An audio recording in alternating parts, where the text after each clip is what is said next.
Si usted quiere recibir los contenidos del Tercer Canal, suscríbase y también ahí donde está la campanita para que lleguen todas las notificaciones de la agenda alternativa. Somos el Tercer Canal, la voz de los que no tienen voz.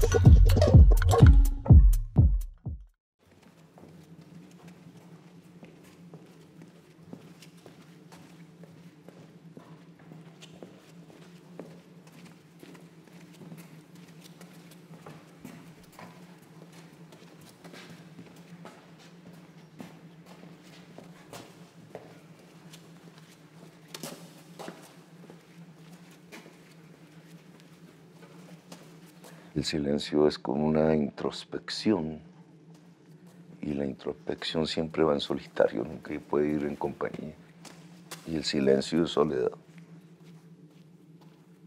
De niño era silencioso, siempre en solitario, que es una forma de irse conociendo uno mismo, por dentro, los pensamientos, las pasiones, los impulsos.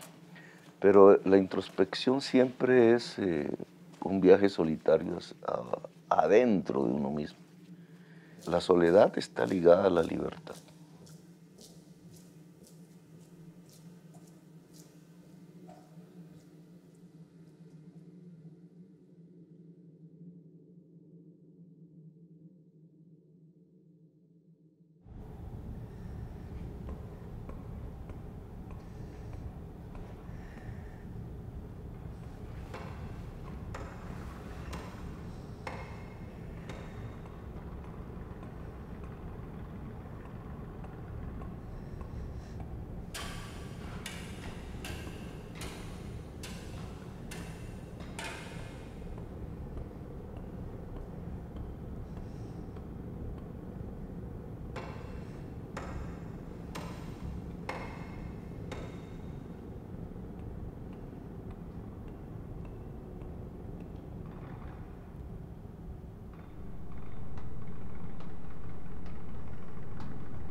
La mina de aquel entonces tenía centenares de trabajadores allí y la sal que consumía el país, que era la misma sal que los indígenas sacaban y habían convertido en instrumento de trueque antes de Colón, esa sal ya no es la que hoy consume Colombia.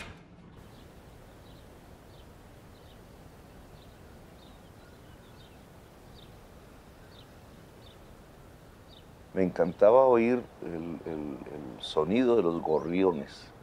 Nunca se me ha olvidado y como siempre están allí, cada vez que suenan los gorriones me recuerda esos pasajes, digamos, de caminar de la mano de mi mamá. Pero siempre de la mano. Al final aprendí a caminar solo.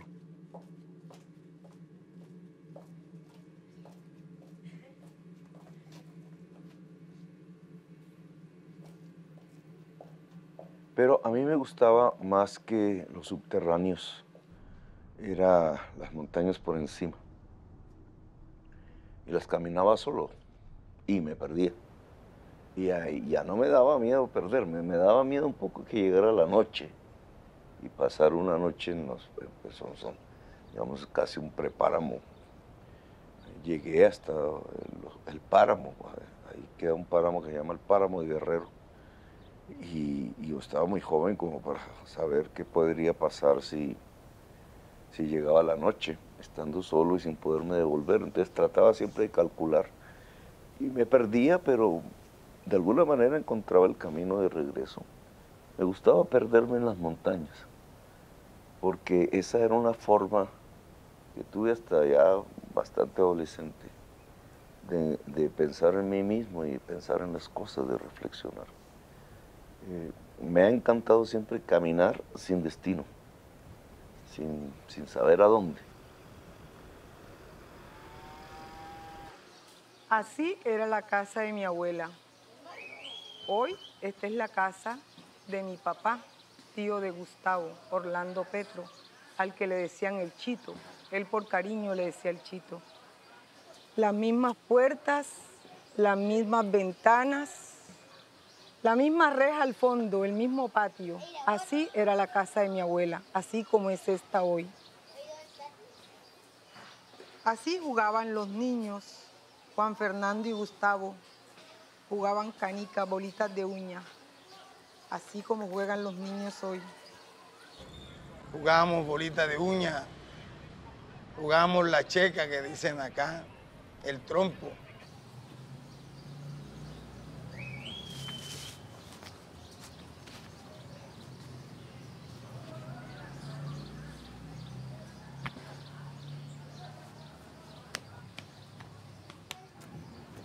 Eso, dale, brinca ahí, eso, bravo. Esos son los juegos de Gustavo y especialmente le gustaba mucho, era el ajedrez. Ese era su juego favorito y él enseñó, cuando venía le gustaba jugar con los amiguitos y los enseñó a jugar ajedrez. Ese es su juego favorito. Principalmente me acuerdo que a Gustavo le gusta mucho el tinto, o sea, el café cordobés y más cómo se los preparaba yo. Gustavo Petro Urrego nació en este municipio, en el municipio de Ciénaga de Oro. Aproximadamente a los 6 meses fue llevado a la ciudad de Zipaquirá. Posteriormente los papás lo traían acá a pasar vacaciones cada 6 meses. De igual forma en su niñez compartía con amigos, compartía con familiares, con vecinos. Cuando mis primos venían de vacaciones, había mucha alegría en la familia. Llegaban los cachaquitos. Todos los familiares nos congregábamos alrededor de ellos. Mis tíos, mi papá, todos llegaban donde mi abuela a saludarlos. Por la noche se congregaban en la sala, así como aquí. Y todos se sentaban en el corredor a contar. Ellos contaban lo de Bogotá y nosotros de acá le contábamos a ellos lo que vivíamos acá en Ciénaga de Oro.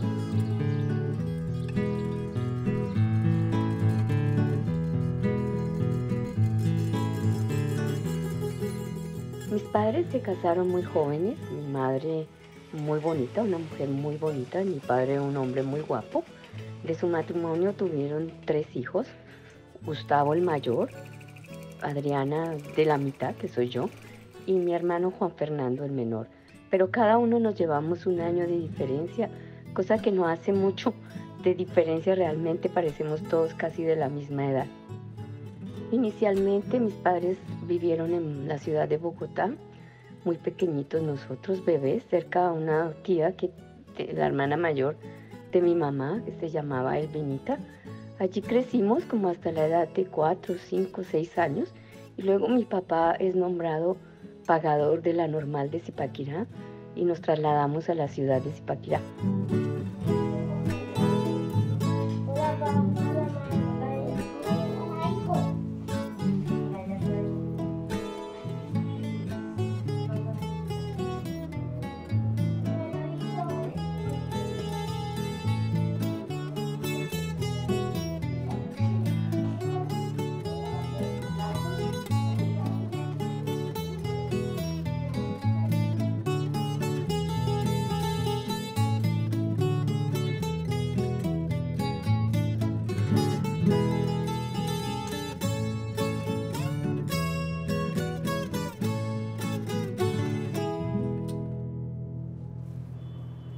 No es posible, Señor mío, sino que esta hierba da testimonio de que por aquí cerca debe de estar alguna fuente o arroyo que estas hierbas humedecen.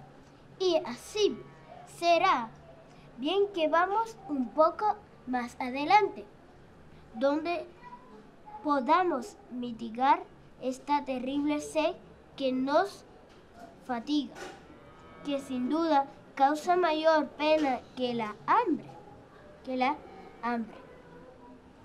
Desde pequeño se dedicó a la lectura y hoy día creo yo que tiene un alma supremamente cultivada por la lectura.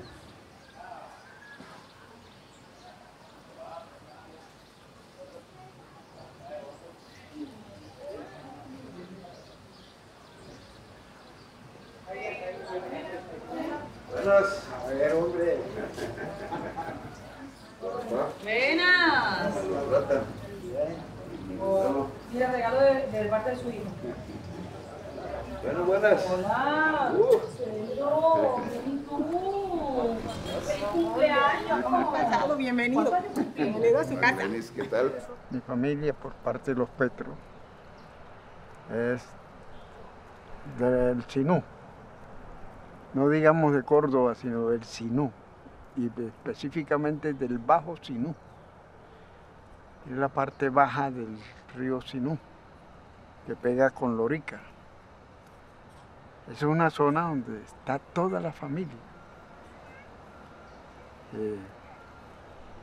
Lo que es San Pelayo, Carrillo, Sabana Nueva, Lorica, Cotorra, La Culebra, La Chamarra, Carolina, Las Guamas.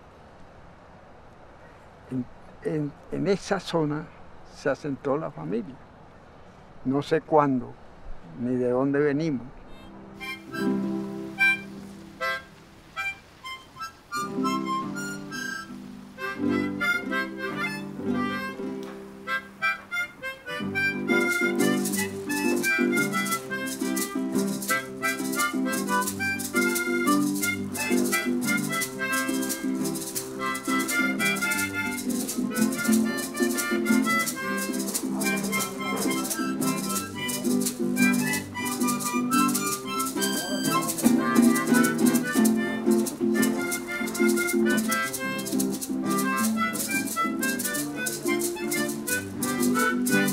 En esa casa, una de las actividades más importantes todos los años fue la construcción del pesebre. Mi mamá es una mujer religiosa católica y hacía todos los años el pesebre. Lo hacía en un cuarto en la parte inferior de esa casa, con figuras casi pues muy reales de la época. Casi era un pesebre de iglesia. Con todos nosotros y con mi papá construimos un castillo para hacer semejanza a los castillos de los que podían salir los soldados romanos que persiguieron a los recién nacidos primogénitos de Judea.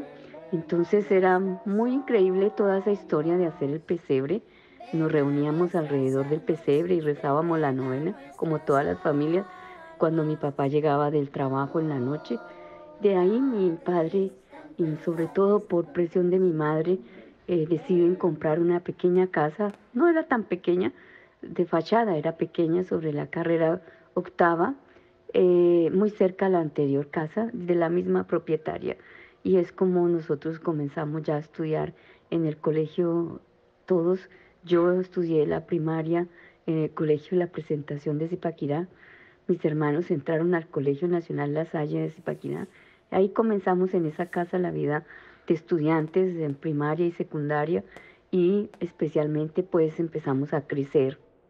He inculcado siempre a quienes me han acompañado en mi vida, a mis hijos, a mis hijas, el amor por el estudio, que fue lo mismo que hizo mi papá conmigo. Porque mi papá ya en otra, digamos, en otro contexto, menos joven que yo, ya siendo yo su hijo, él permanentemente leía. Entonces eso generó el amor a la lectura. Y se puso a estudiar de noche, trabajaba de día, estudiaba de noche. En Zipaquirá, que estudiar de noche, él tenía que irse al externado, que es arriba en el centro de Bogotá. Zipaquirá estaba en ese momento unos 40 minutos. Hoy está como a 2 horas, a pesar de que la autopista ha aumentado de carriles. Digamos, eso que yo veía, que él llegaba de noche, tarde, a las 10, 11 de la noche, de estudiar, y se levantaba temprano a trabajar. Esa imagen que yo vi durante varios años, eso fue lo que a mí me impulsó a la academia, digamos, a tener, digamos, una estructuración académica que nunca he abandonado y que he inculcado en mis hijas, en mis hijos.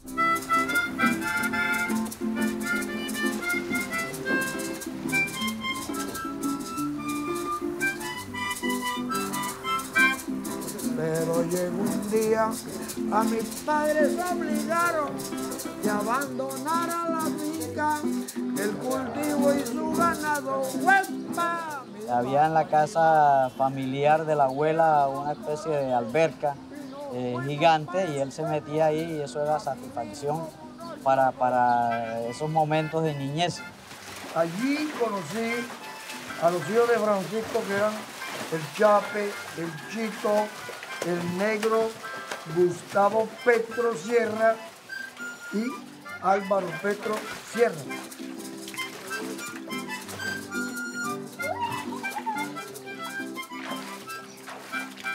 Cuando estaba pequeño también recuerdo yo un familiar lo cogía y lo metía en el caño de Aguas Prietas y él se decía que eso era el mar para él, pero era el mismo estado de la niñez que hacía ver el caño grandiosísimo. Yo me tiraba aquí. ¿Y la agua hacía así eso? Y aquí varios niños se murieron ahogados. Y mira qué desaseo completo. El pueblo no tiene forma de recoger sus residuos, se contamina el agua, que es un agua de la ciénaga. Este pueblo se llama Ciénaga de Oro, porque este agua viene de una ciénaga ya que tenía oro. Los indígenas zenúes sacaban el oro y hacían muchísimas adornos en oro para sus mujeres y sus príncipes. Cuando llegaron los españoles, entonces le llamaron a esta región Ciénaga de Oro, y este agua viene, va hacia el mar, hacia allá, con aguas de la ciénaga, por eso se llaman aguas prietas. Si quieres, nos tiramos al agua. Tírate tú. Yo no. Está muy descuidado, lleno completamente de contaminación. Cuando te metías en la bolsa así, eso sí. Como todo esto va tapando, cuando vienen las épocas de lluvia, todo esto se inunda y pasa a los barrios y se inunda la gente en sus casas. Y entonces, si esto no se cuida y se ordena, la gente va a sufrir muchísimo. Ahí está tapado. No, que está tapado, se ha ido reagrupando, está tapado, está tapado.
También tuvo una anécdota que recuerdo un tío guardaba una escopeta en una cómoda, en esa época se le llamaba escaparato, y él la cogió por dentro de su ingenuidad y se le disparó dicha escopeta, lo cual atravesó una puerta, atravesó una pared y los tiros pegaron en la pared. Afortunadamente no había nadie sentado en la sala y no hubo heridos, pero de pronto esa situación lo impactó en la medida de que pudo haber habido alguien sentado allá. Cubrimiento nacional de elecciones presidenciales, hoy domingo 19 de abril de 1970. En Cundinamarca, provincias de Ubaté, Río Negro, Gualibá, Guavio, Medina, Oriente y Sumapaz, el 74.8%. Total de la votación, boletín número 8. Evaristo Surdí, 128.430 votos. Belisario Betancur Cuartas, 325.234 votos. Misael Pastrana Borrero, 623.927 votos. Gustavo Rojas Pinilla, 843.223 votos. Parece ser el presidente de los colombianos. Diferencia 219.296 votos. ¿Hay velas? En el armario.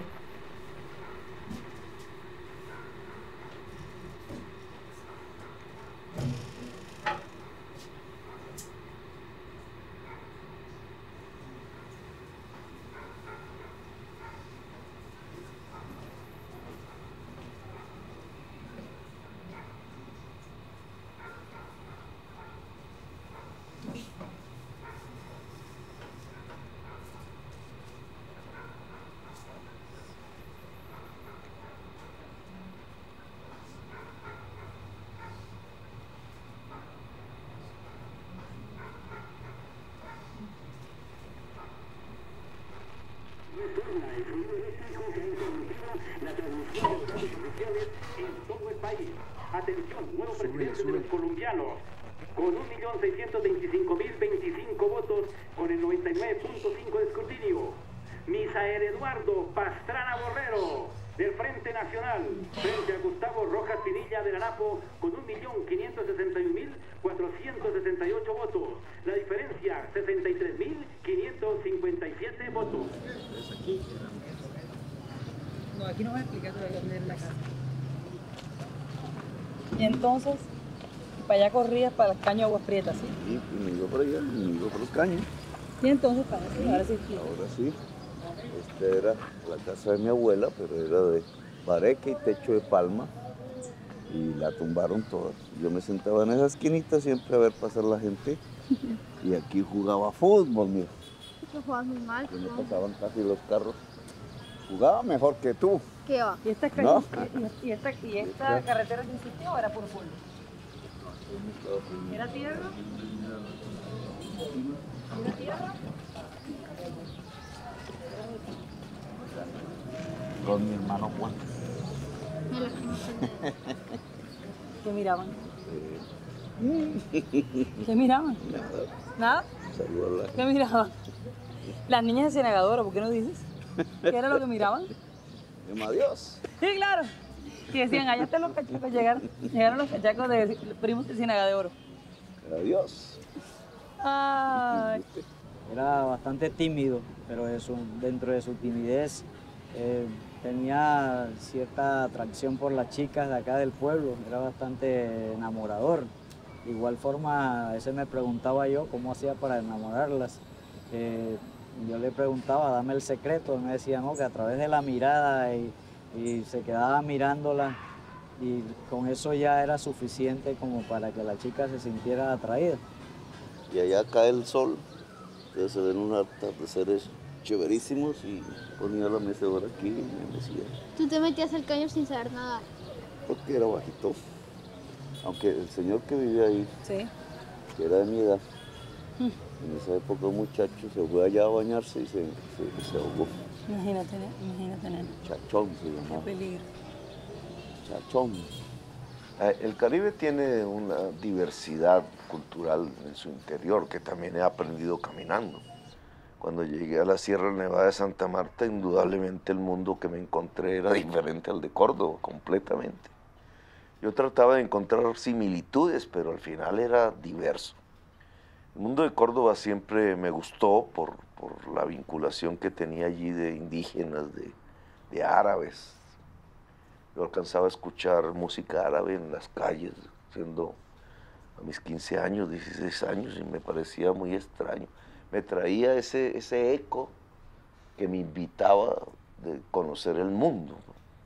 ¿Por qué hay música árabe en las calles de Ciénaga de Oro? Y porque hay familias, incluso mi primera novia era árabe. Era la niña que vivía en la otra esquina de mi casa y ahí siempre se escuchaba música árabe y hablaban en el idioma árabe. Y a mí me seducía esa exuberancia en cierta forma. Después la fui encontrando en la literatura, en un escritor, Alejo Carpentier, de origen francés pero cubano, que hace viajes en sus novelas de gente de la Rusia, de gente francesa, que llega al Caribe y cambia, explota. Y yo lo veía en Córdoba, lo veía en esas migraciones, en los apellidos franceses, en los apellidos italianos, el mío entre ellos. Pero esto ¿cómo puede ser? ¿Por qué? Y entonces yo vivía 100 años de soledad en mi tierra, porque consideré a Córdoba mi tierra, aunque los cordobeses nunca me han considerado de ellos. Como en Zipaquirá no me sentía zipaquireño, pero tampoco los zipaquireños me sentían zipaquireños, me sentían costeño. Entonces siempre era como un extranjero en todas partes. Pero en Córdoba yo sí vivía 100 años de soledad, le ponía cuidado al vecino hablando sus cuentos, cuando se tomaban el ron y los velorios, las 9 noches que llaman allá.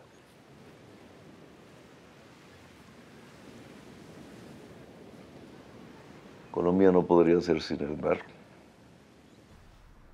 Lo que nos diferencia quizás de los demás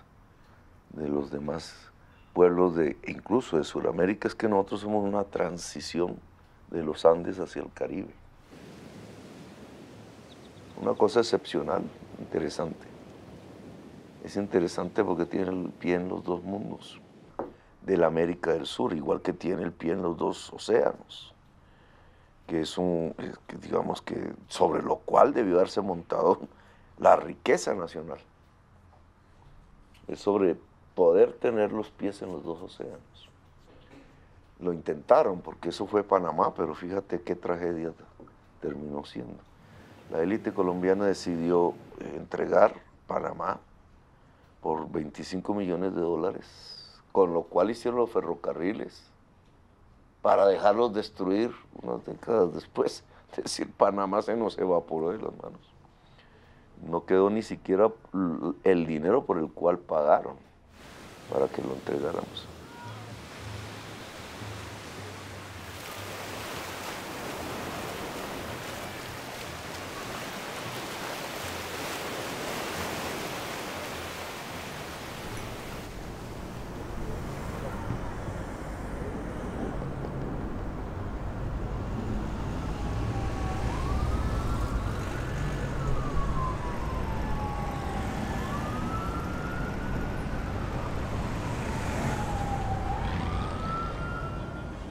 Yo vine a Bogotá a estudiar.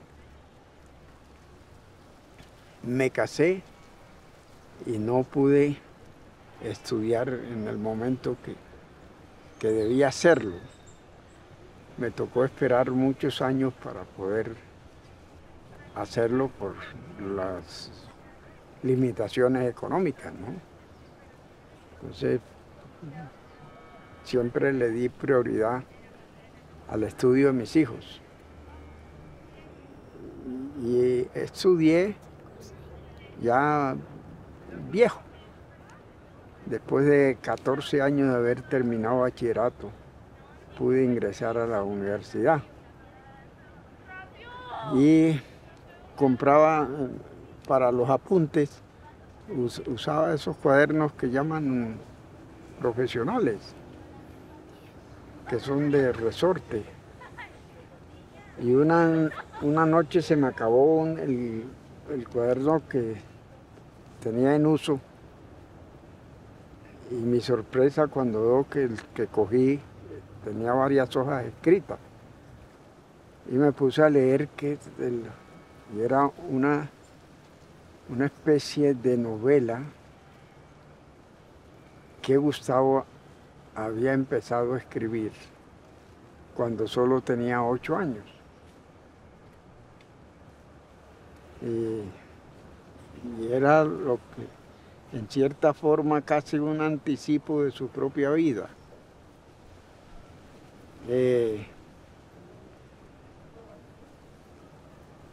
Donde él manifestaba que era hijo de un inmigrante que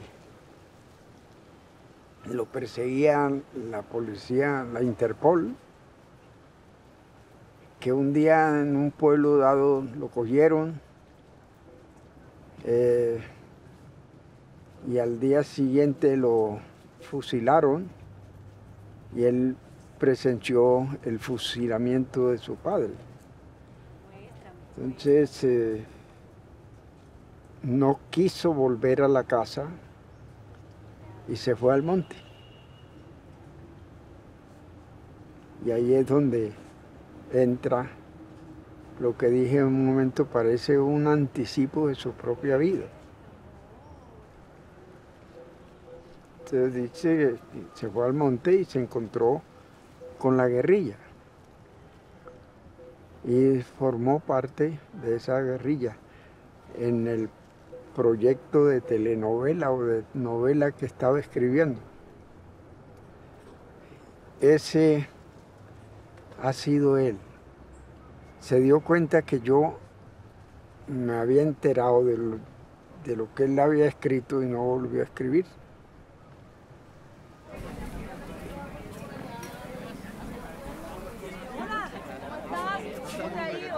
Más que palabras, emociones, sentimientos, memorias, recuerdos, enseñanzas, ejemplos.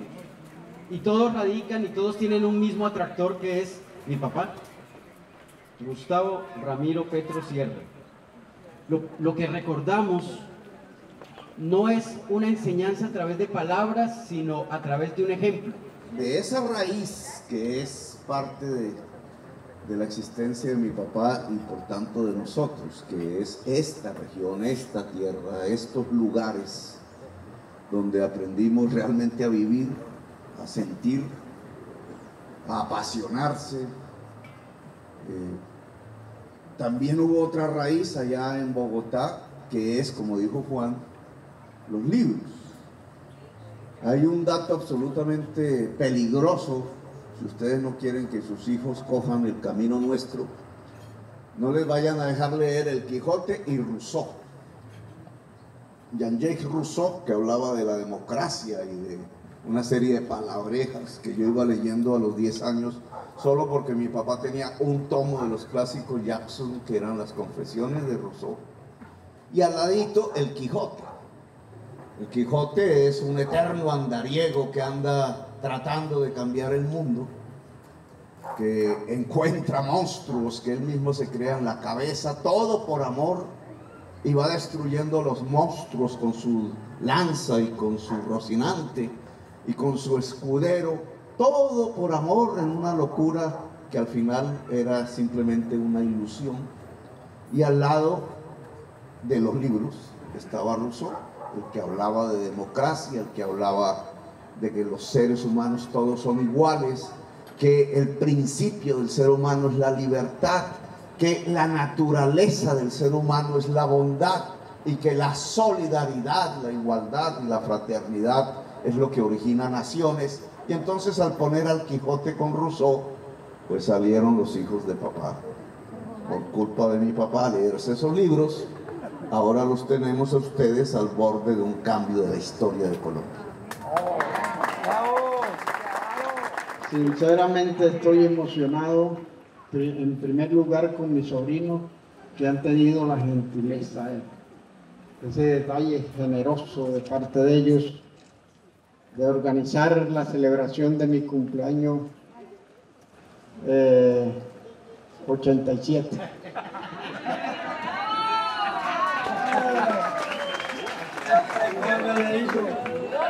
Yo siempre he dicho que Gustavo es el nuevo Quijote, el Quijote moderno,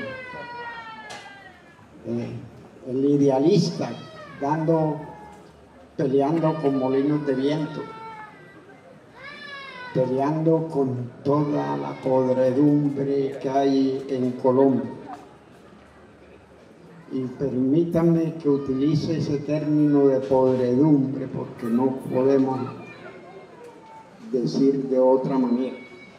Cuando llegaba aquí a Ciénaga de Oro, de la tía Carmen y la abuela Pacha, él siempre llegaba con unas ampolletas en los pies, porque a él le gustaba mucho caminar. Ya, o sea, él cuando venía, como caminaba mucho, entonces la tía Carmen, apenas llegaba, ella le quitaba los zapatos, le curaba las ampolletas que traía y lo consentía mucho. Y ella me cuidaba, y entonces un día esos, con un antropólogo de allí, quise saber cómo era la Sierra Nevada de Santa Marta y los indígenas. Y eso está bastante lejos, hay que atravesar todo el litoral caribe, desde Córdoba hasta el Magdalena, hasta Santa Marta. Y caminamos mucho, unas 2 jornadas más o menos, de 13 horas cada una hasta llegar a tierra fría, indígena. Y allí duré como una semana, 2 semanas, un poco conociendo un mundo muy extraño para mí, que era el de los indígenas Cogis. Asistí a un rito porque venía lo que se llama el segundo paro cívico nacional, y esos indígenas en una especie de asamblea con tambor no dejaban entrar las mujeres. Curuncúa creo que se llama el rito. Oraban realmente, digamos, cantaban, murmuraban en su idioma toda la noche hasta la madrugada.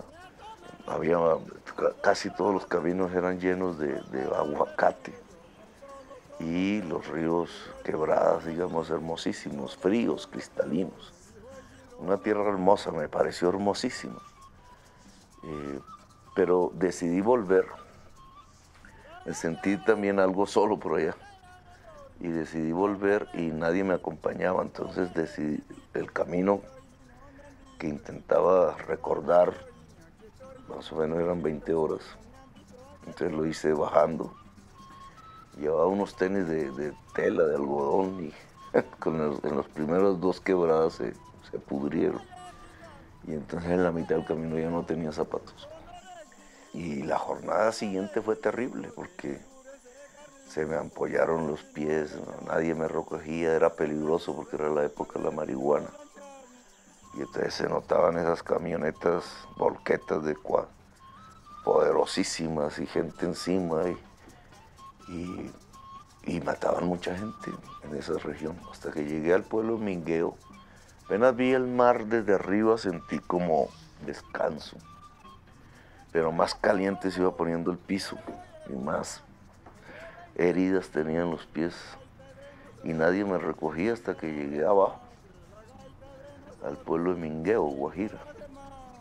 Y un policía que me vio ahí, muy jovencito él, casi de mi edad, lo que hizo fue como que me vio maltrecho, entonces lo que hizo fue parar el bus que me llevaba a Barranquilla, y me subí en el bus. Cuando me fui a bajar en Barranquilla, horas después, ya no podía casi arrastrarme. Y todavía tenía que tomar otro bus hasta La Y, en Córdoba. Y allí un jeep. Y entonces ya cuando fui a coger el jeep, prácticamente fue arrastrado. El conductor se apiadó de mí y le dije, lléveme donde mi tía Carmen. Y me llevó donde mi tía Carmen, que era la casa de mi abuela, y ya de una vez calentó el agua, me metió los pies dentro del agua, y a reventar las ampollas, y bueno, ahí pasó. Eso le quedó a ella en la memoria, porque para ella esa fue la primera incursión insurgente. Pero yo no había hecho sino caminar, conocer los indígenas, no era ninguna insurgencia. En estos 2 compases de la obra Río Sinú en Aire de Porro, de mi autoría, damos inicio pues a una clase de música en la Escuela municipal de música de Planeta Rica. Y es cuando de pronto surge un proceso de una obra de magnitudes inconmensurables. Y ese porro le ha gustado a grandes personajes de la cultura, de la política, mejor dicho, ha embriagado al mundo. Entre ellos, desde luego, a mi amigo paisano y muy recordado, doctor Gustavo Petro Urrego. Vamos a ver qué hacemos con ese porro. Y dice así.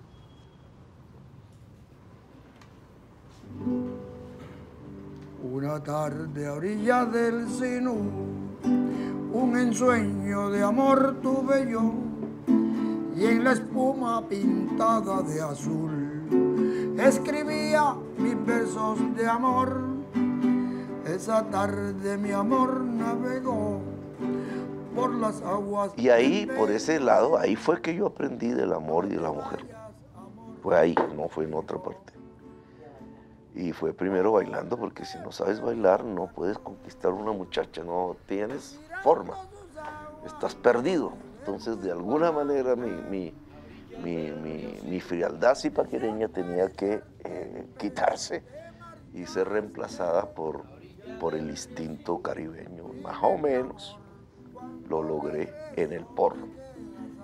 Y me gustó porque es una sinfonía. Mientras yo iba bailando, iba enamorando y funcionaba. Yo aprendí, como cualquier costeño de Córdoba, a enamorar bailando. Y nunca se me olvidó. Quiero comunicarte que si tú no vienes, me mata el dolor. A orillas del río Sinú. Ay, negra, baila mi porro.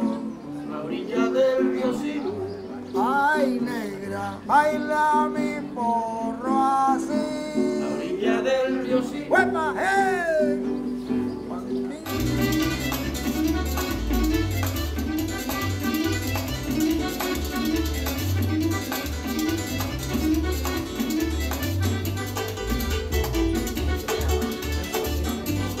Gustavo cree que baila, pero la verdad es que no lo hace bien. Así es totalmente. Yo sí me acuerdo, hija. A mí me entristecía llegar a Zipaquirá, pero era mi compromiso político. En cambio, en Ciénaga de Oro me alegraba el corazón, pero no tenía mayor compromiso político. Solo algunos amigos muy jóvenes me siguieron en el M19, entre esos un poeta que yo valoré mucho y que fue mi amigo más querido, que fue Hernán Lora. Yo cada vez que voy a Ciénaga de Oro visito su tumba.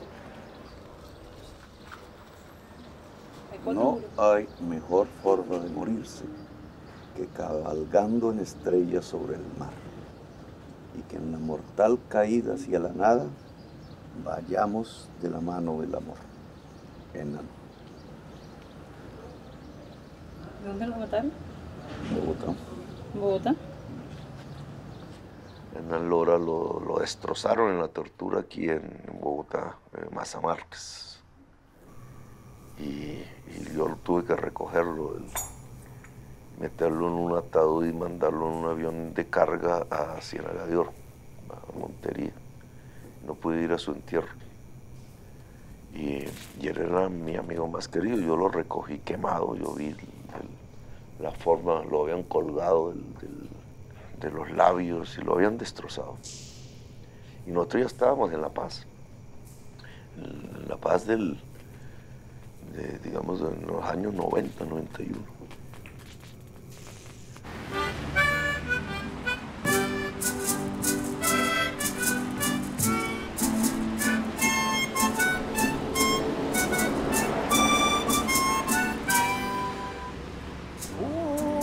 Humanidad, humanidad, humanidad. Ven y canta conmigo, oh pueblo del alma cordial y querido, te invito a cantar. Humanidad, humanidad, humanidad. Hoy yo quiero brindarte esperanza y cariño, brindarte mi vida y brindarte la paz. Humanidad, humanidad, humanidad. Ya mi hermano no vive en el campo, vestido de harapo y hambriento lo veo caminar. Humanidad, humanidad, humanidad. Por las calles de un pueblo demente y violento lo veo sin aliento y sin trabajar. Dame un abrazo, hermano, porque te adoro tanto. Quiero estrechar tu mano, saca un pañuelo blanco, que en este mundo humano la paz necesitamos.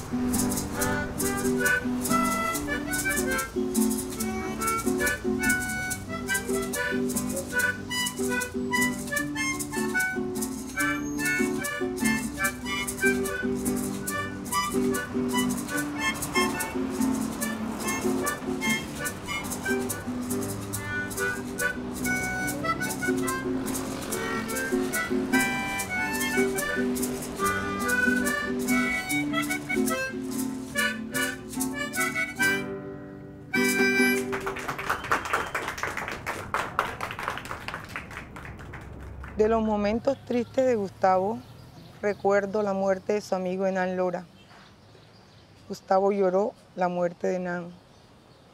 También recuerdo la muerte de mi abuela, la muerte de mi tía Carmen, la muerte de mi papá, porque ellos querían mucho a Gustavo y Gustavo los quería mucho a ellos. Y de él recuerdo los dos fracasos de él, que le pasó, que fue la destitución de la alcaldía, el complot que le hicieron en el Palacio del Líbano, y cuando fue preso Gustavo Francisco en el 85. Fueron los dos golpes grandes para su familia. Yo tuve mi primer hijo con una niña de 19 años, precisamente. Y yo estaba en un momento en donde empezó la persecución. Yo había hecho un barrio en Zipaquirá, yo era un líder ahí, era concejal. Y bajo las tesis del M-19 había construido milicias y me había quedado en el barrio y ella iba y atravesaba. Eso era rodeado de ejército. Era un preludio a la guerra. Y ella se atravesaba todo eso. Y cuando me dijo que estaba embarazada fue el día que me capturaron. Yo me llevé eso a la tortura. Uy, voy a ser papá. El amor siempre implica una derrota. El amor siempre tiene otra cara, que es el dolor. Hay gente que le tiene miedo al dolor y entonces no ama. La existencia sin amor no vale la pena. Luego debe ser también una existencia con dolor. Yo tuve victorias y derrotas, como siempre. También fue bailarín del Nuevo Día, así, en cierta forma. Y sí, como buen caribeño, quise amar todo al mismo tiempo. Y después va uno aprendiendo.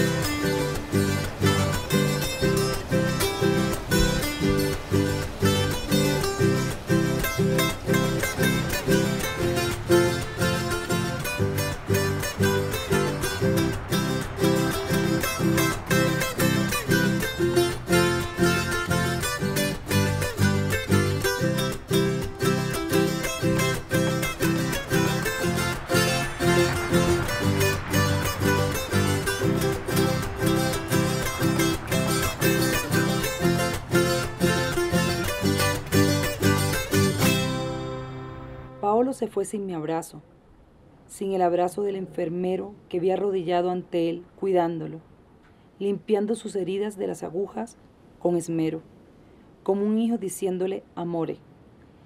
Esa imagen no la olvidaré jamás. El enfermero joven, por fuera de sus obligaciones profesionales, brindando amor allí arrodillado frente a Paolo, tratando de soportar al viejo, amoroso como los santos antiguos. como San Francisco de Asís, profundamente humano. Sentí la enorme fuerza de la humanidad, de la solidaridad, del amor. El enfermero, al que nunca pude preguntar su nombre, al otro día recogió las cosas de Paolo y las puso en una bolsa roja de plástico. Borró su nombre de la camilla definitivamente. Silencioso se sintió derrotado y yo también. Todo había pasado estando yo allí acostado, sin mover un brazo. Me sentí sucio por haberme dejado acobardar, por no haberme parado a abrazar a Paolo. Quizá el calor de mi mano, quizá mi mirada hubieran podido calmarlo, quizá en esa delgada línea que divide la vida de la muerte, un poco de mi energía hubiera podido ponerlo de este lado, quizá por milagro, quizás por amor. Esto es Gustavo, puro amor. Sí, ¿cómo no? ¡Ay! Mira, Y ahí apareció Verónica, en Sincelejo, yendo a Sincelejo otra vez por las mismas razones. Nostalgias me cobraron otra vez. Y me gustó, que era hermosísimo. Y ahí entonces invité a bailar a Verónica y no pude. Esa es una bailarina excelsa. Y ahí sí no le pude, ahí sí fallé. Ella es excelsa. Y ya, y ahí tuve otros 2 niñas. Y he vivido mucho más con ella que mujer, porque son 20 años ya. Y ha vivido, vamos, fueron etapas diferentes, porque Mariluz vivió mi época guerrillera y los azares, y ella fue víctima de eso, que la pusieron presa. En cambio, Vero vivió, fue mi época parlamentaria, pero era más azarosa aún que en la época. Porque fueron todos los debates de la parapolítica, y me tocaba salir corriendo del exilio, y ella embarazada.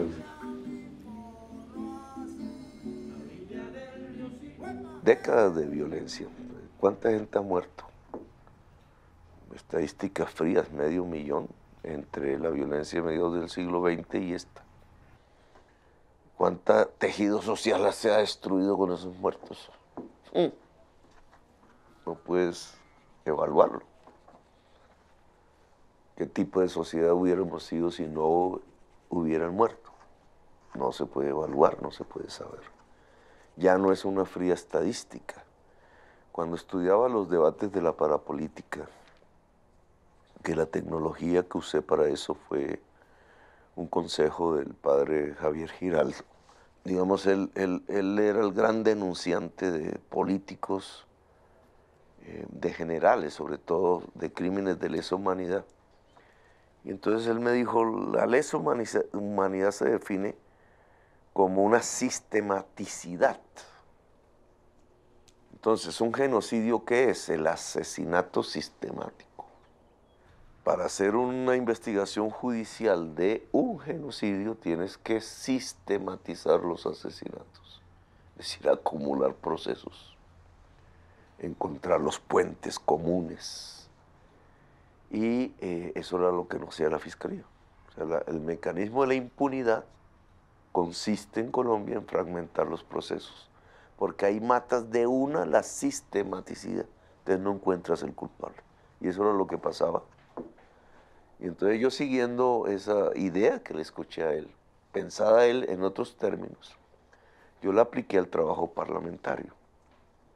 Y entonces a partir de ahí juntamos los procesos, que era tal masacre en tal parte, tal masacre en tal otra, todos de Sucre.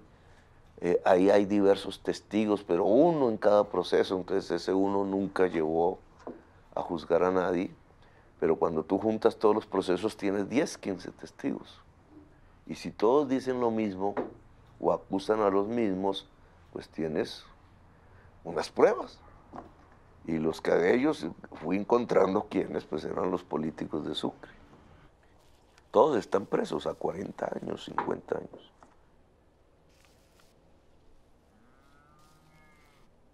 Vivir, sí, pues eso fueron 10 años más o menos, así. Mis hijos fueron creciendo así, Pero lo que yo iba captando no era tanto el temor y el miedo que me daban mis propios debates, sino el dolor que yo iba recogiendo de los archivos de procesos judiciales que íbamos juntando. Teníamos en la oficina pequeña del Congreso cajas enteras, se llenaba casi una bodega de procesos. Nosotros juntando, hilando, juntando, y así iban saliendo los debates. Pero lo que iba quedando en el corazón de uno era el dolor de la gente. Todo eso, esa barbarie, digamos. Porque se nos iba juntando.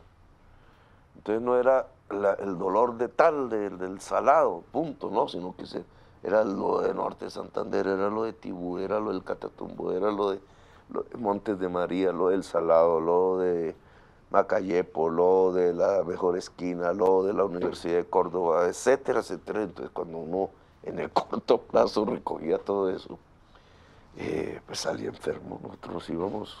Nosotros no íbamos bien ya.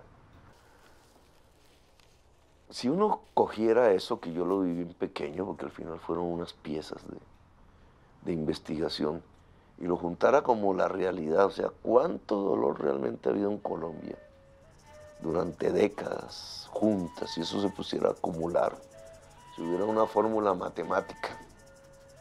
Entonces, ¿cómo se transforma el dolor en una fuerza de transformación tan grande? En una fuerza popular que quiere cambiar el país. Y empiezas a ver las plazas llenas y el llanto de la gente, y la alegría y la pasión. Eso es magia.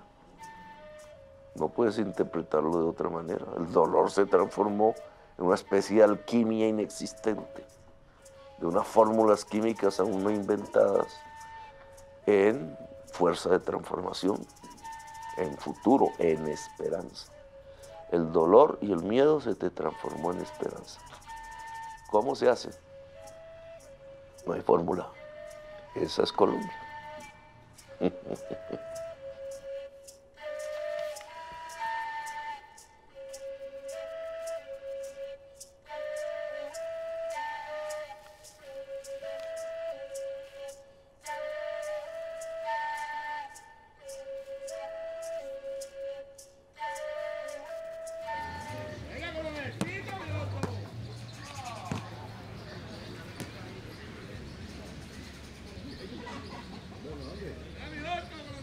Mi última hija, Antonella, yo corté el cordón. Cuando nació Sofía, yo creo que sentí una sinfonía, me acuerdo. Porque me ha tocado llevar todo ese protocolo, me ha tocado cuando que reventé, que no sé, y a coger el carro, el taxi, no sé qué, para el hospital. Cuando nació Sofía, yo sentía como, yo me senté afuera, no me dejaron entrar. Como una salita. Entonces oía los gritos, toda esa vaina. Pero entonces yo lo iba sintiendo como si fuera parte de una sinfonía. Y el último momento fue el grito de Sofía. Wow, todo eso lo sentí así. Era chiquitica, era bastante. Y la última, el médico me dijo, venga. Y yo vi todo eso. Yo nunca había visto eso. Me impresiona. Y cruzar el primero la cabeza. Y entonces salió y el cordoncito, y entonces corte el cordón. Y dije, bueno, y corté.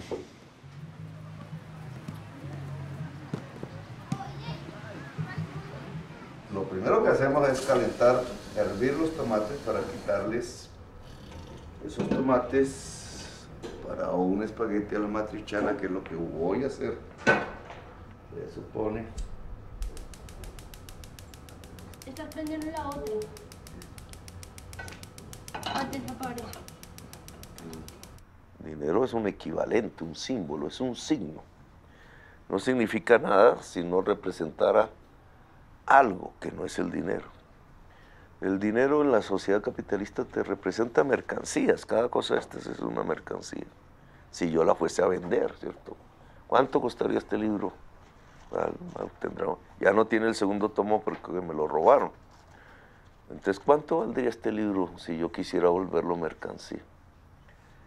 En la sociedad mercantil, yo si no tengo dinero no puedo tener este libro. El dinero es para tener cosas. Tener. Esto es una cultura del tener, del poseer. En mi vida, tener solo ha sido posible hasta cuando ya avanzaron los años. Es decir, como tenía que salir de un lado, incluso porque me gustaba irme de un lado para el otro. Me gustaba ir a Ciénaga de Oro. Entonces, ¿qué tenía en Ciénaga de Oro? Amores. No se podían comprar. Aunque el dinero pudiera haberme garantizado alguno que otro que no tuve, quizás. Nunca lo supe. Nunca lo supe ni lo sabré. Realmente yo no necesitaba el dinero para enamorar. No necesitaba casas. Vivía en la casa de mi abuela, que la tumbaron ya. Yo iba allá por los afectos, no iba por más. Siempre dejé que la ropa se me cayera de vieja. Me critican por eso, que siempre estoy no estoy a la moda, pero siempre me parecía que hasta que no saliera no debía cambiarse. Cuando va pasando el tiempo, entonces tienes hijos, entonces tienes que criarlos, tienes que alimentarlos, tienes que educarlos, ya tienes que vestirlos, entonces ahí empiezan los problemas. Entonces te vas volviendo un hombre responsable. Entonces tienes que garantizar, tienes que ser un proveedor. Esa palabra me la enseñaron hace poco y casi me da trasboco. Pero a mí la vida me dio suerte, digamos, en el sentido de, primero, que nunca he vivido de alguien. Siempre he vivido, digamos, como he querido vivir, o como he podido vivir.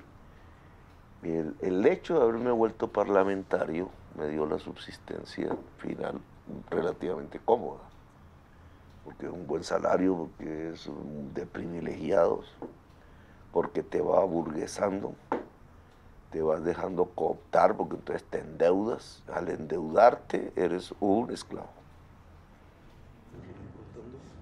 Eres un esclavo. Entonces yo tengo más deudas que, digamos, si valorara el balance que hacen, mi balance negativo, tengo más deudas con las multas que activos, lo cual no me quita el sueño. Digamos, ¿y usted cuándo va a pagar su multa? Me importa un comino cuándo lo vaya a pagar. ¿No va a tener plata para pagar esa multa? Pues no, pero es que mi objetivo nunca ha sido tener, digamos. Yo tenía que dar conferencias para poder conseguir para el mercado después de ser alcalde. Nadie lo creía, digamos, porque todo el mundo cree que si manejaste billones de pesos, miles de millones de dólares, gobernando una ciudad tan grande como Bogotá, pues te robaste un pedazo y entonces no tienes problemas. Y yo al otro día de salir de la alcaldía tenía problemas para comprar el mercado, porque al mismo tiempo cayeron los embargos, además. Ni siquiera era que no tenía, sino que además era en rojo. No podía ni siquiera tener algo para... Y así me bandía un rato. Entré en una crisis económica, varias veces he sentido eso, digamos, que no hay cómo proveer la familia. Y yo no veía claro el panorama, yo dije, me están llevando a la situación de irme. Ahí leí en esos días leí uno de mis filósofos favoritos, que es Foucault.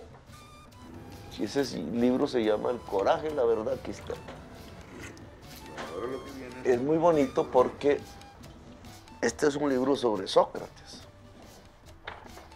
al estilo de Foucault, que no se queda en la cultura por metros, sino que trata de indagar la arqueología del saber, el por qué una palabra aparecía. Entonces la palabra que él investiga, que es lo que significa en griego el coraje y la verdad, es la parresía. Y yo me puse a leer este libro y entonces fui encontrando que esto que está aquí escrito soy yo. Porque lo que había hecho en todo el periplo parlamentario, la parapolítica, cada investigación al detalle, a riesgo, porque estaba enfrentando al gran monstruo asesino de Colombia, que es la ligación entre narcotráfico y poder político, pues es lo que describía Foucault, pero en boca de Sócrates, que es el coraje de la verdad. Entonces, ¿cuál es el sentido de este libro? Decir que el coraje de la verdad ante el tirano solo tiene dos mecanismos, solo produce dos efectos cuando estás ante un tirano. O el tirano deja de ser tirano, o el ostracismo. Y el ostracismo era el método que estos tenían de echar del exilio, de sacar. ¿Cierto? Los griegos sacaban al que decía la verdad. Y entonces aquí descubrí que a mí me estaba pasando eso, porque al decir la verdad en el Congreso, yo no tenía otro destino que el ostracismo. Y me lo estaba demostrando la realidad económica, es decir, no vas a tener con qué comer. Te vamos a embargar tu casa, te vas a tener que ir, no tienes cómo sostener tu familia. Y no, ni siquiera metiéndote a una fábrica de obreros, porque tampoco te vamos a dejar ser obrero, no te vamos a dejar dar clases, no te vamos a dejar, ¿sí?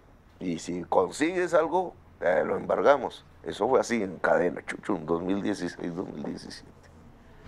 En el 2017 fue el plebiscito. Yo era exalcalde de Bogotá, indudablemente tenía el pálpito, porque al caminar por las calles, los pobres se me juntaban. Y yo sentía que había un vínculo que me había dejado la alcaldía con la población pobre de Bogotá. Sentía que ahí se había cocinado algo fuerte, digamos, en el sentido del M-19, era la certeza del amor. Y en el 17, cuando se puso en juego el tema de la paz con Santos, que no volteó ni a mirar después, y Santos me debe su segunda presidencia. Pero nada, digamos, como entonces habían traicionado a Bogotá con lo del metro. Y vino el plebiscito y llegó tanto un día el estrés, me pasaron dos cosas ahí. Como una semana antes me enfermé, me dio una de esas cosas al hospital y era una cosa en el estómago que nunca los médicos descubrieron que era, yo estaba botando sangre. Entonces que una úlcera de duodeno, no sé qué, me hicieron la endoscopia y no apareció nada y se me quitó, pero duré una semana quieto en el hospital. Y era el estrés, yo creo, nunca supe, de no poder actuar. Lucero de la mañana, despertar del becerrero, amigo del velador y compañía del arriero, el lucero que más brilla de madrugada en el cielo.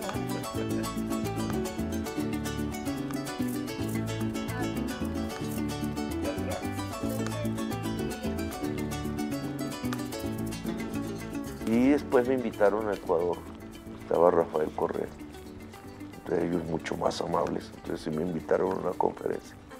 Y eso era la víspera de las elecciones.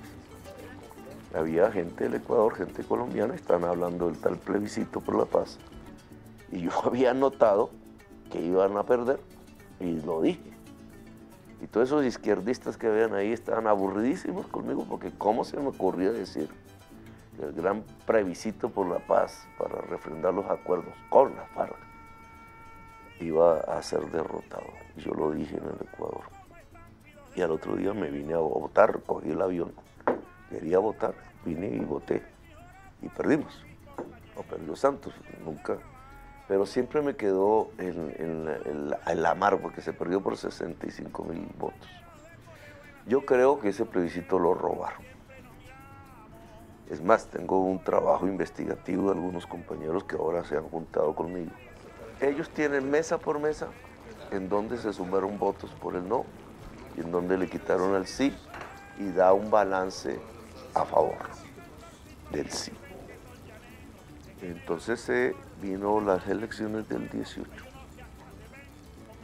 y sin un peso, con todos los saldos en rojo, sin ninguna posibilidad, convocamos amigos, gente que quisiera, voluntarios en todos los departamentos, tenía las redes me han salvado. Porque no quedaba silenciado, yo siempre podía poner un trino, sacar una foto, ¿sabes? Y eso iba creciendo y creciendo, entonces yo ya veía que no necesitaba de medios, de nada de eso. Entonces construimos una red para recoger firmas e inscribirme a una consulta y participar de las elecciones del 18. Este cerdo se frita después y va para la salsa, para el espagueti directamente.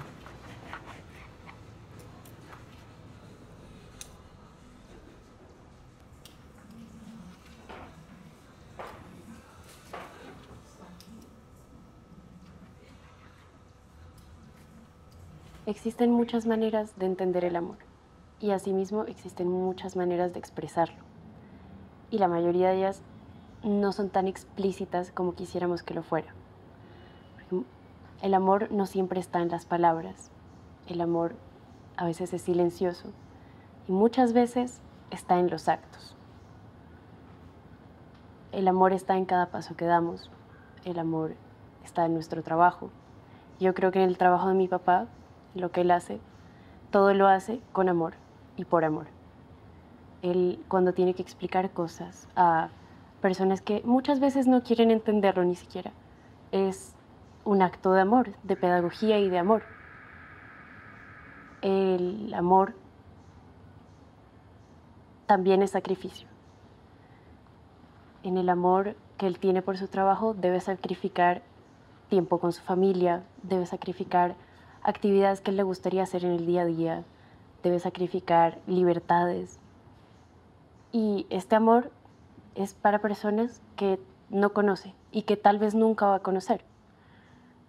Es un amor que es desinteresado, un amor que no es egoísta, un amor que es real.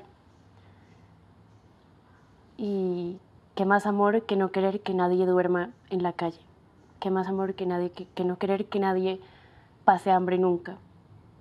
Algunos dicen que eso es idealismo, pero yo creo que eso es amor.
Las fases de la vida las he medido por bibliotecas destruidas.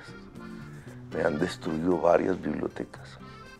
Esta es la más vieja, la que más se ha consolidado, es mi etapa más conservadora en mi existencia.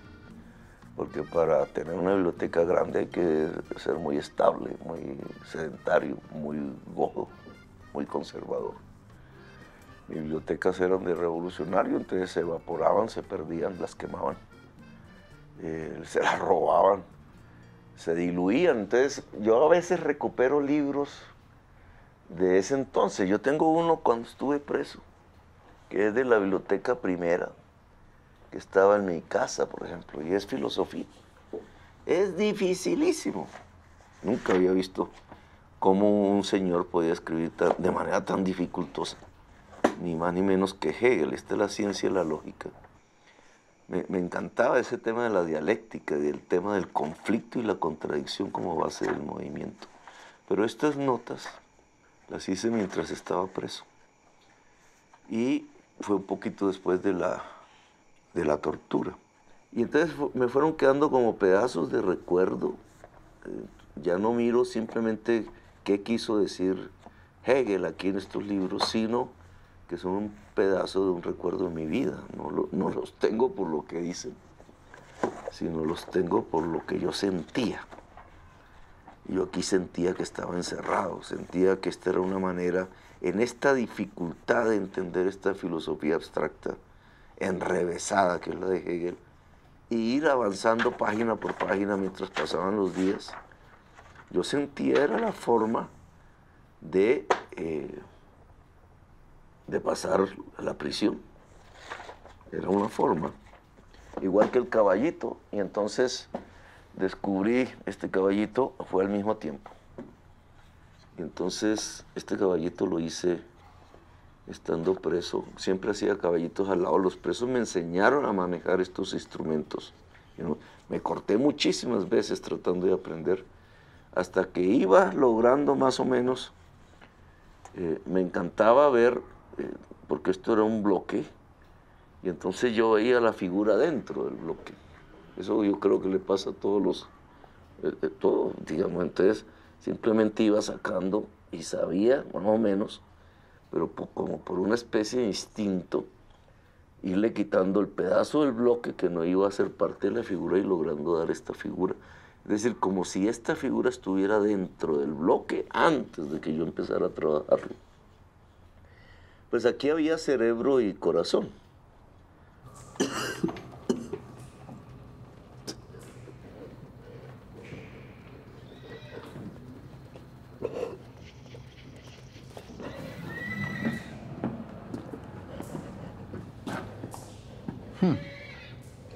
Amaneció vivo este hijo de puta.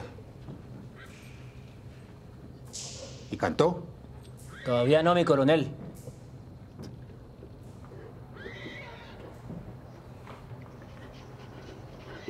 ¿Este cuál es? El guerrillerito de Zipaquirá. Petro Urrego Gustavo.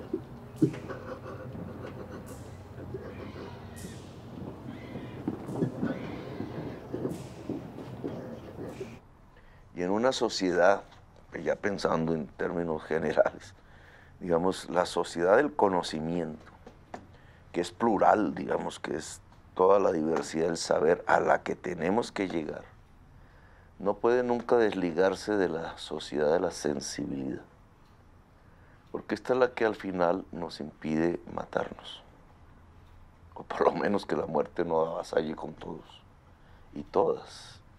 Esta es la que permite las transformaciones. Esta es la que permite sobrevivir en cierta forma. Y por eso la frase de Weidmann alrededor de la certeza del amor, se llama, y la cadena de los afectos. La certeza del amor es que en cierta forma, si uno es humanamente creíble, decía él, humanamente creíble, el amor de la madre, el amor del amante, el amor de los hijos, el amor del pueblo, el amor, esa certeza del amor lo protege a uno. Esa era su tesis. Pero un tanto mágica era García Márquez. No era teórica, no existe eso. Porque el amor nos protege. Y de que en el fondo, la única manera con la cual se pueda cambiar el mundo es el amor, no es la teoría. La política del amor. De ahí saqué yo el tema de la política del amor, indudablemente.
Vamos a ver si podemos hacer dos voces. Invéntese una de ustedes. Aquí, vamos a ver. Haga.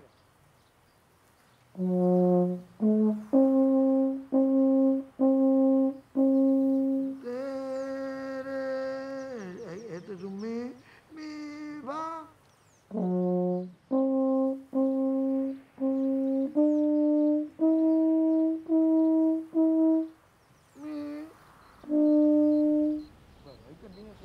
Eso no sirve para nada.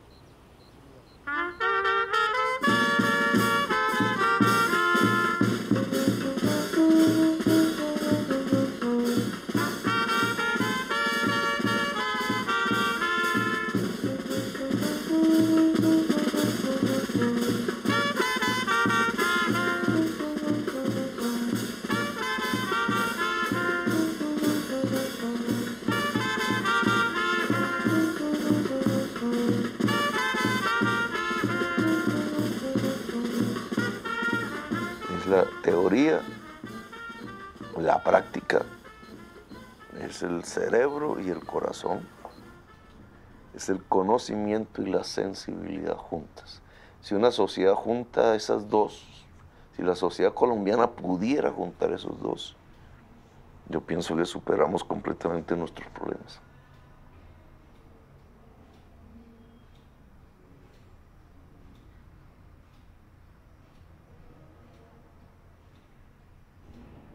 Son palabras para ti, morenita. Hay palabras para ti, morenita. Las que por ti yo siento. Son palabras para ti, morenita. Hay palabras para ti, morenita. Las que por ti yo siento.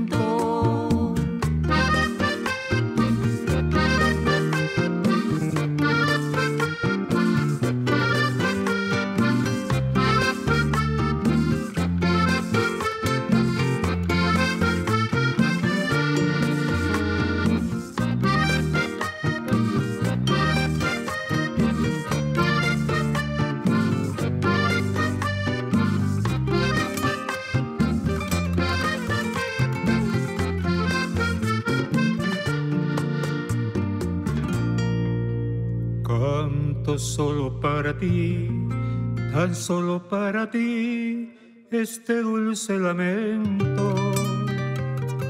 Porque cuando estás aquí me siento tan feliz que olvido el sufrimiento. Volveré siempre a cantar, porque no voy a echar mis palabras al viento. Son palabras para ti, morenita. Hay palabras para ti, morenita. Las que por ti yo siento.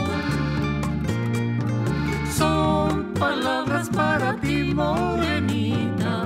Hay palabras para ti, morenita. Las que por ti yo siento.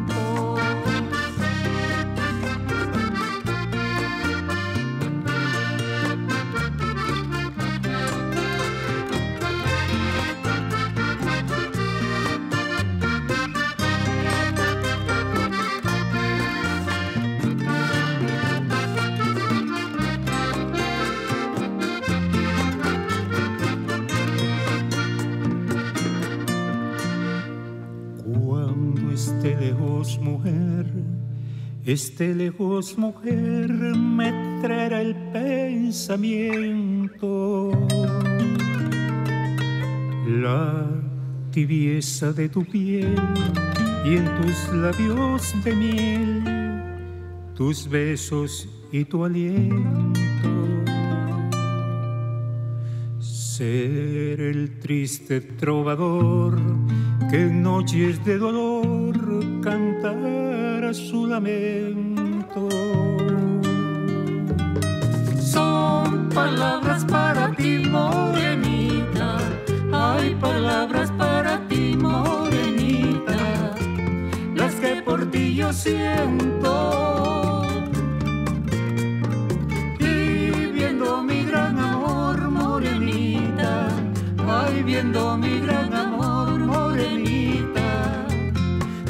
también llorará el viento. También llorará el viento. También llorará el viento.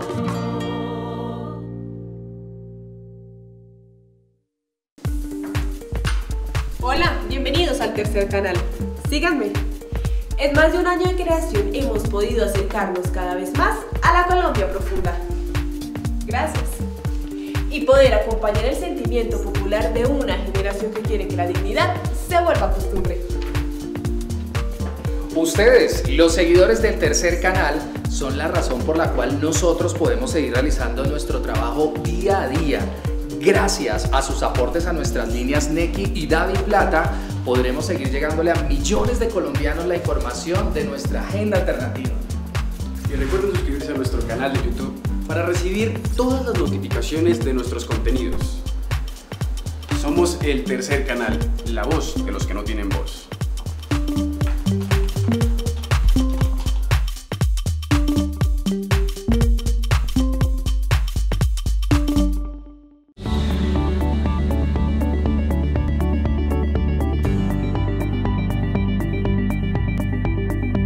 Búscanos en YouTube.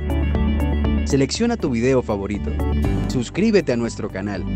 Activa la campanita de notificaciones. Puedes donar fácilmente para que continuemos con nuestro trabajo. Somos el Tercer Canal, la voz de los que no tienen voz.